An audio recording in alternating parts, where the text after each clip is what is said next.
हमारे साथ जो शख्स हैं उनको कोई किसी पर्चे के मोहताज नहीं है।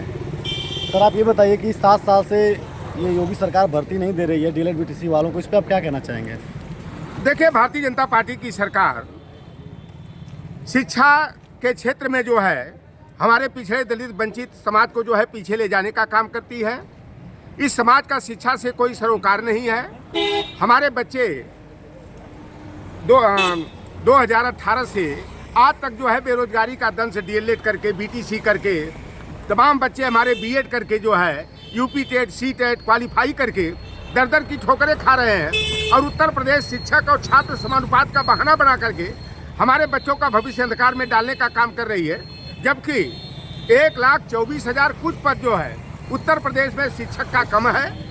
लेकिन यह सरकार जो है न्यू एजुकेशन पॉलिसी के नाम पर जो सरकारी प्राइमरी स्कूल हैं, परिषदीय विद्यालय हैं, उनको जो है कि बंद करने का और प्राइवेट सेक्टर में चलने वाले विद्यालयों को जो है कि बढ़ाने का काम कर रही है।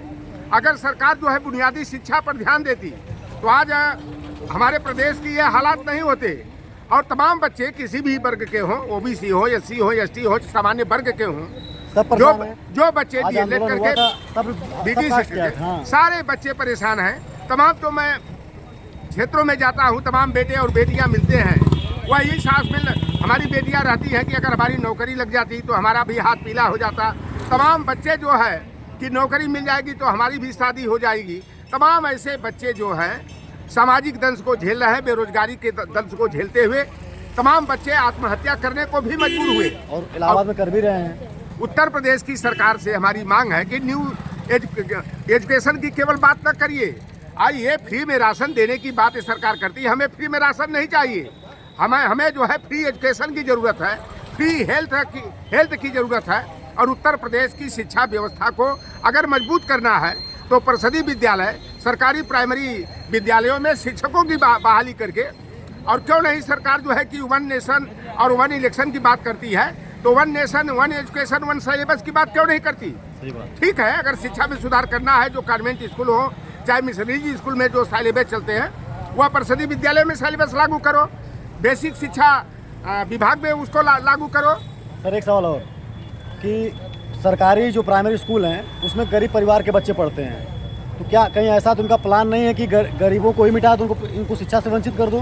देखिए, सरकार को पूरी तरह मालूम है कि सरकारी जो प्राइमरी स्कूल हैं उसमें पिछड़े दलित आदिवासी समाज के बेटे बेटियां ही पढ़ने के लिए जाते हैं, क्योंकि वह बेचारा शाम को सुबह खाए तो शाम की चिंता, शाम को खाए तो सुबह की चिंता। आज जो है प्राइवेट स्कूलों में इतनी महंगी फीस है। और यह देख लीजिए कि जो किताब है यह पहली सरकार है, मुगल भी रहे, अंग्रेज भी रहे, लेकिन कभी शिक्षा पर टैक्स नहीं लगता था।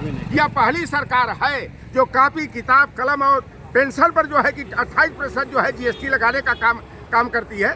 और सरकार का असल मकसद है कि हमारे पिछड़े दलित समाज के बेटे और बेटियां पढ़ न पाएं, इसलिए प्राइमरी शिक्षा को जो है कि कमज़ोर करने का और वहीं कि छात्रों की अनुपलब्धता का बहाना बना करके उन विद्यालयों पर ताला लगाने का, या जो है कि प्राइवेट पूंजीपतियों के जो तमाम आरएसएस से जुड़े हुए, भाजपा से जुड़े हुए लोग हैं, प्राइमरी विद्यालयों को उनके हाथे जो है कि सौंपने की एक साजिश की जा रही है। स्कूल तो वहीं उन्हीं का है, निजीकरण करने का वही है।